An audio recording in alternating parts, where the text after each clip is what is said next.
Terima kasih pemirsa Anda masih bersama kami. Kita lanjutkan kembali pembicaraan bersama dengan Mas Febri Diansyah. Gimana Mas tadi soal tes poligraf, mungkin mau sekalian dielaborasi lebih lanjut? Ricky, salah satu tersangka, mengatakan di tes poligraf tersebut bahwa dia tidak melihat Pak Ferdi Sambo menembak. Padahal Ricky ada di sana pada saat itu. Kalau ini dan hasilnya jujur, artinya apa? Tergantung pertanyaannya. Kalau percaya dengan sepenuhnya dengan poligraf tersebut, berarti Pak Ferdi Sambo nggak menembak dan gugurlah dakwaan jaksa. Oke. Dan hasil tes terhadap Richard Eliezer jujur, tapi pertanyaannya apa?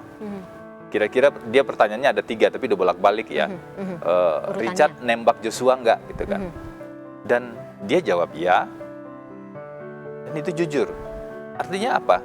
Kalau kita percaya sepenuhnya, maka yang menembak dan membunuh Joshua adalah Richard Eliezer, sementara Pak Ferdi Sambo tidak menembak Joshua. Padahal di dakwaan bunyinya nggak seperti itu. Tapi bilang hajar ya? Karena itulah, ya, ini fair saja, perbuatan yang dilakukan kan harus diakui ya. Untuk fair saja, satu keterangan saksi atau satu bukti yang lain nggak bisa berdiri sendiri. Harus dilihat kesesuaian dengan bukti-bukti yang lain. Kalau ini pelajaran penting itu, bagi Mas kita. Febri, masih penasaran saya. Bilang hajar, itu maksudnya apa sih?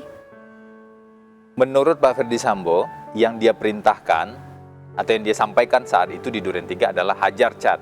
Sebelumnya kan ada konfirmasi, kamu tega sekali dengan saya, tega sekali dengan ibu. Jawabannya memancing emosi. Tega apa, komandan? Apa komandan gitu kan? Dan itu direspon balik oleh Ferdi Sambo, oh hajar Chad gitu kan. Richard kemudian melakukan penembakan. Jadi menurut versi Pak Ferdi Sambo yang dia sampaikan adalah hajar Chad. Menurut versi Richard yang disampaikan Ferdi Sambo adalah woi tembak, woi tembak. Oke. Mana yang benar? Nggak tahu kita mana yang benar kalau hanya melihat head to head dua orang ini. Makanya harus kita cek dengan bukti yang lain. Mengokang senjata itu? Apa bukti yang lain? Ada saksi yang lain. Siapa saksi yang lain? Ricky dan Kuat Ma'ruf pada saat itu. Apa yang disebut Kuat Ma'ruf? Dia mendengar kata hajar. Ricky ketika ditanya, apakah Ricky mendengar Pak Ferdi Sambo ngomong tembak? Ricky tidak mendengar itu. Lalu kita percaya yang mana? Ini kan soal bagaimana menguji fakta di sidang. Pak Sambo bilang katanya suruh mengokang senjata. Itu buat apa, Mas Febri? Hanya satu keterangan Richard saja. Tidak ada yang mendengar yang lain terkait dengan hal tersebut. Again ya, karena satu kesaksian. Satu saksi bukanlah saksi. Ada satu keterangan Richard lagi yang agak membingungkan sebenarnya. Apa tuh? Pak Ferdi Sambo seolah-olah menggunakan 2 senjata pada saat itu. Jadi ini Richard yang bilang ya, Richard Eliezer yang bilang Pak Ferdi Sambo menembak Joshua yang terakhir tersebut dengan senjata Glock. Nggak tahu Glock yang mana. Karena dibilang Pak Ferdi Sambo ada Glock yang lain gitu ya. Tapi ketika menembak tangga, kan ada tembakan ke korban, kemudian ada tembakan yang jadi skenario lah ya, ke dinding dan ke tangga. Ke dinding masih pakai Glock, ke tangga nembaknya pakai HS. Tapi ada memang skenario tersebut ya? Enggak, yang penembakan itu seolah-olah ada 2 pistol. Itu nggak masuk akal, susah sekali mengganti pistol pada saat situasi yang seperti itu. Tapi kan ini logika saja, makanya kami cek ke yang lain. Ketika mengganti pistol, kata Richard ada kokangan. Kami ceklah pada saksi yang hadir di sana. Apakah Anda mendengar ada senjata di kokang ketika penembakan di dinding dan penembakan di tangga? Nggak ada satupun yang mendengar. Lalu di dinding tangga itu? Lalu mana yang benar? Tentu yang kita lihat adalah saksi yang saling berkesesuaian, bukan saksi yang berdiri sendiri. Tapi gini. Tapi saya ingin bilang begini ya. Ada yang juga sudah diakui oleh Pak Ferdi Sambo soal skenario. Bikin skenario memang ya. Ada 2 poin di skenario tersebut. Ini sekaligus menjawab pertanyaan awal tadi. 1, skenario tembak-menembak. Nggak ada itu tembak-menembak. Yang ada penembakan. Yang kedua, kalau tembak-menembak tentu ada faktor penyebabnya. Maka muncullah skenario kedua. Pelecehan seksual terhadap Bu Putri di Duren 3. Nah pada saat itu, kalau dari saksi-saksi yang dimunculkan di persidangan tersebut, Pak Ferdi Sambo bilang, jangan bahas peristiwa di Magelang. Padahal itu terjadinya sebenarnya hal yang lebih parah itu terjadi di Magelang dan Makanya bahasanya jadi berbeda. Pelecehan seksual kan dipandang lebih mungkin lebih rendah atau lebih ringan dibanding terminologi kekerasan seksual. Itulah yang dijadikan skenario yang kedua. Dan ini Makanya confirm. kenapa perkosaan ketemunya di persidangan atau disampaikannya di Betul, persidangan? karena dan ini confirm di beberapa saksi. Ketika kami tanya, ada nggak skenario lain selain 2 poin ini? Nggak ada.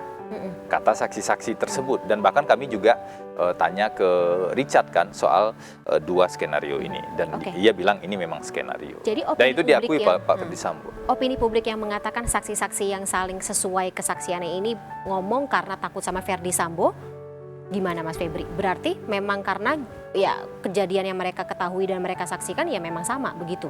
Jadi makanya kita harus pisahkan, ada satu fase, kami menyebutnya ini fase kegelapan.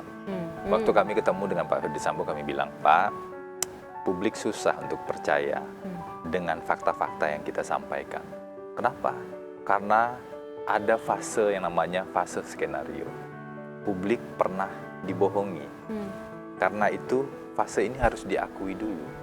Harus diakui bahwa memang pernah ada skenario yang dibuat-buat. Yang 2 poin tadi. Ada kebohongan yang pernah terjadi. Ada kebohongan yang pernah terjadi, itu kan. Memang di kita itu kadang-kadang ada satu pemahaman sekali lancung ke ujian seumur hidup orang tidak percaya. Betul, tapi ini kan proses hukum, kita harus pisahkan. Yang tidak benar ini harus diakui dan kita lihat fakta lanjutannya. Yang tidak benar, ini fase kegelapan, tapi bukan berarti semuanya adalah kegelapan. Kalau semuanya skenario, semuanya kegelapan, nggak akan pernah ada persidangan ini. Kita harus lihat dari bermacam-macam perspektif. Makanya harus diuji kan. Dulu siapa sih yang nggak pernah bohong di antara para tersangka tersebut? Semuanya pernah bohong di fase skenario. Kan? Nah, tapi jangan bohong lagi dong, bahwa kejujuran dalam proses persidangan. Problemnya kemarin, di luar fase skenario ini, akhirnya ketika kami tanya lebih dalam dari kuasa hukum, ada satu keterangan di tanggal 5 Agustus 2022 yang disampaikan oleh Richard. Richard pertama kali berubah dari fase skenario di BAP ini sebenarnya. Dan tahukah kita apa isi BAP itu? Waktu itu Richard bilang yang nembak seluruhnya adalah Ferdisambo. Dia ada di atas dan pada saat itu Ferdisambo yang sudah mengambil senjata Richard sebelumnya menyerahkan senjata setelah penembakan itu ke Richard, sehingga seolah-olah sidik jarinya yang lengket adalah Richard. Itu keterangan Richard di tanggal 5 yang ia akui saya bohong pada saat itu. Kalau publik menangkapnya Richard didoktrin katanya gitu. Richard didoktrin betul, tapi untuk fase skenario. Kami tanya, untuk tanggal 5 ini siapa yang nyuruh Anda bohong? Nggak ada, saya bohong aja. Apakah ada Ferdisambo nyuruh Anda bohong? Tidak ada.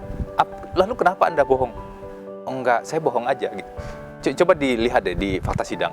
Intinya, Richard mengakui dia berbohong di tanggal 5, tetapi nggak ada suruhan, nggak ada apapun juga yang melatar belakangi. Ini kan aneh sekali.